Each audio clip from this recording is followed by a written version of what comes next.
Hi, my name's Simon from CramTheExam and welcome to the last day of my 12-week course to get you ready for your English exam, whether it's the FCE, CAE or Matura Advanced. That's it, guys. 3 months have passed. Your exam is just around the corner. So in this video, I want to concentrate on the essential basics that you have to do before you do the exam. Now, if you haven't seen any of my other videos, then this is an essential video for you to watch to make sure that you get yourself as prepared as you can be before you do the exam. So if you want to find out what those are, keep on watching. Okay, the first thing to say is don't panic.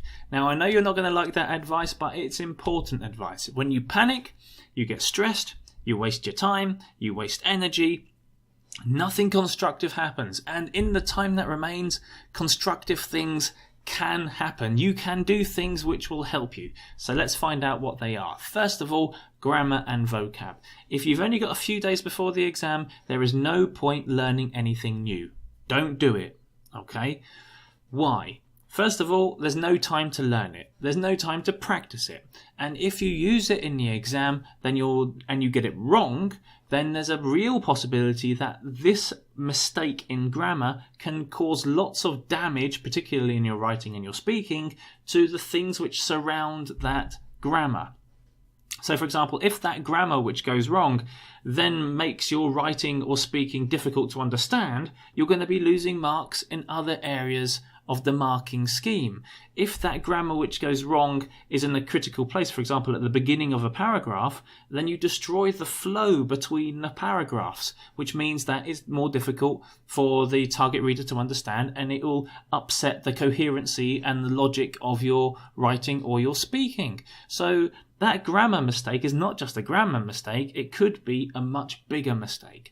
So what do you have to do? First of all, at C1, you have to understand that advanced grammar is things like modal verbs, passive forms, second, third conditionals, conditionals in the passive voice, perfect, perfect continuous, etc., etc.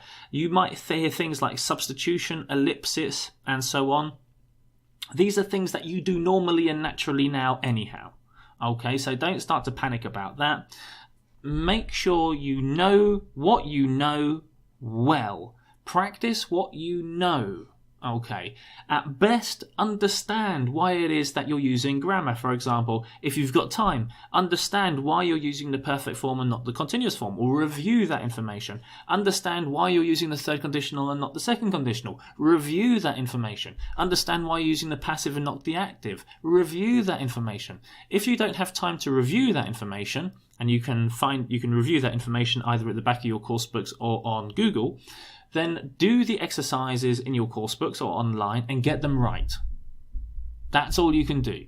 If you get them right, or you get them 80% right or 90% right, that's, with 1 week to go, the best that you can do in terms of grammar. In terms of vocabulary, if you're working with a course book, have a look at the units in that course book and have a look at the vocabulary exercises in those units. You get extra marks for using abstract nouns or using technical language related to one area. And the vocabulary exercises that you'll find in your course books will include that information. So review the vocabulary exercises and make sure you're familiar with that vocabulary. Once again, it's not learning anything new, it's knowing what you know and knowing it well. And that's all you can do with 1 week or a few days to go before your exam.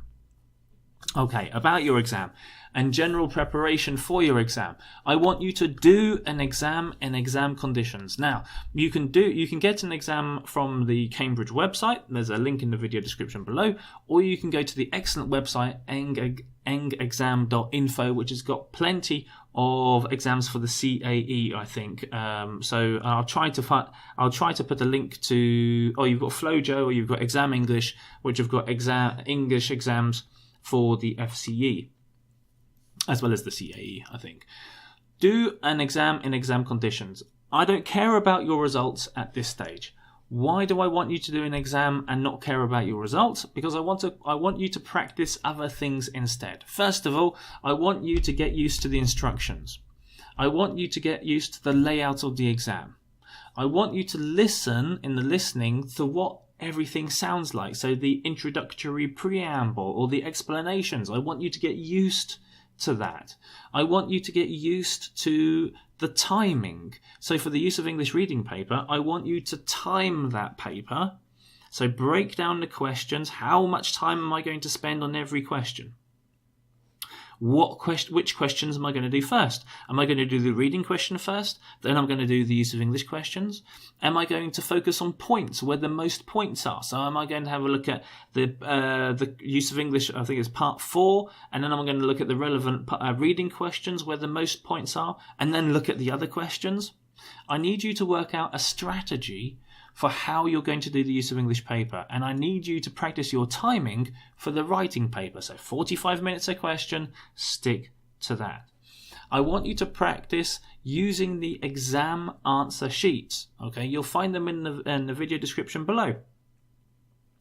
Use the exam answer sheets for the use of English paper. Use the exam answer sheets for the listening paper and for the writing paper. Get used to writing your answers on those answer sheets, and make sure that you follow the instructions, use capital letters, use a pencil when it's necessary, and so on, so you don't make silly mistakes in the exam. That's why I want you to practice an exam in exam conditions, okay? Not for the mark, to practice all of the other things that you have to practice before you do the exam. If it also gives you a chance to get used to making educated guesses. For the use of English paper, most questions are multiple choice. So for example, multiple choice closed, question 1. To a certain extent, word formation, question 3, you can guess the endings there to a certain extent. Then all of the reading questions are multiple choice. So you can practice making educated guesses. Now, of course, I don't want you to make educated guesses. I want you to have a look at the vocabulary and the grammar structure, the vocabulary links, the contextual links, the grammar structures, and so on. But it might be the question that you're running out of time and you have to look at what you're given and make an educated guess. Using Flojo, Exam English, and engexam.info allows you to do that because you can check your answers. Okay, and when you've got engexam.info, it underlines what the answers are in the listening, tells you why the answers are the answers for the other questions. So it's a fantastic resource to see if your educated guesses are correct and for what reason. Not to mention all of the videos that I've done on my YouTube channel, so make sure you go and check those out as well. So that's what I want you to do in terms of general preparation. Do an exam in exam conditions to work out your timings, to use the answer sheets, and to make educated guesses. Now, for the writing paper, what can you do with only a week to go? You've got to learn the structures. Planning is the most important thing. Point number 1, understand this. If you don't do the planning well, there's a much higher chance you're going to get a poorer score in the writing paper. Planning is key. Okay? Practice planning. You don't even have to do the whole writing question. Practice planning. Get a whole load of writing questions and plan them, and then make sure your plan is correct. So in other words, go back to the question and ask yourself, have I answered all of the points in the question in my plan? In my plan, have I got linkers? Have I got signposts? And so on.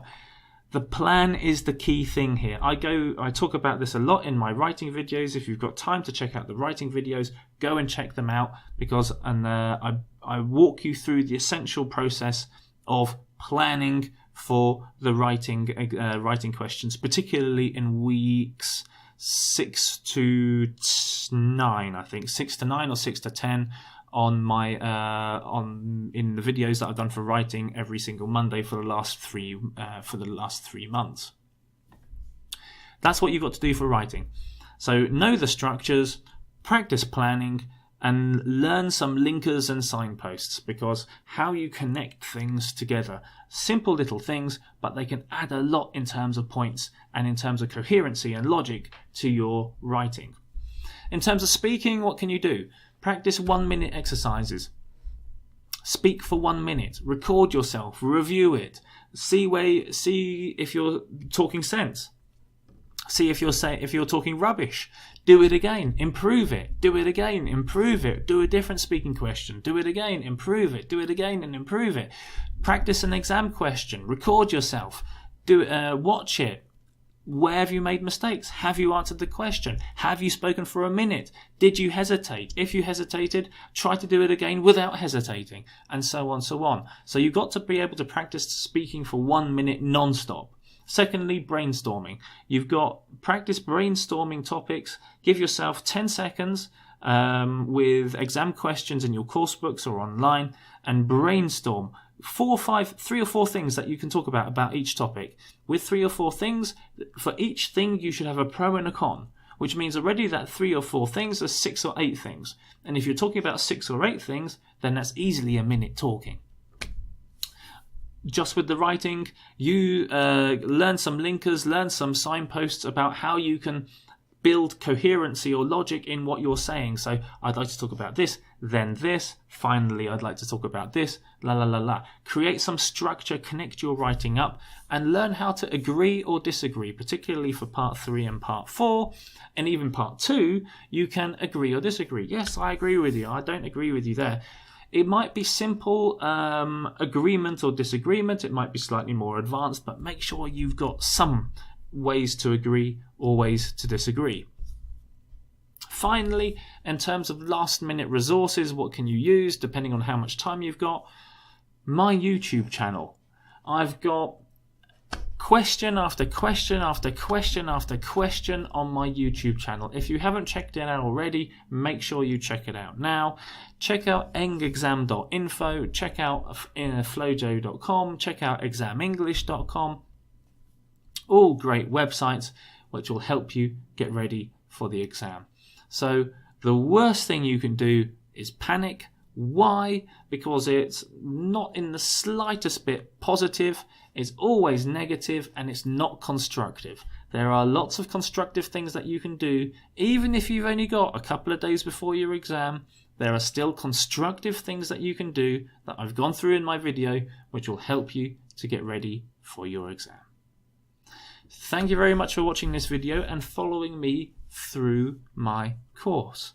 If you've got any questions at all about my course, about the exams, or anything else that might be worrying you which is English exam related, then leave it in the comments section below or on my Facebook page and I will get back to you.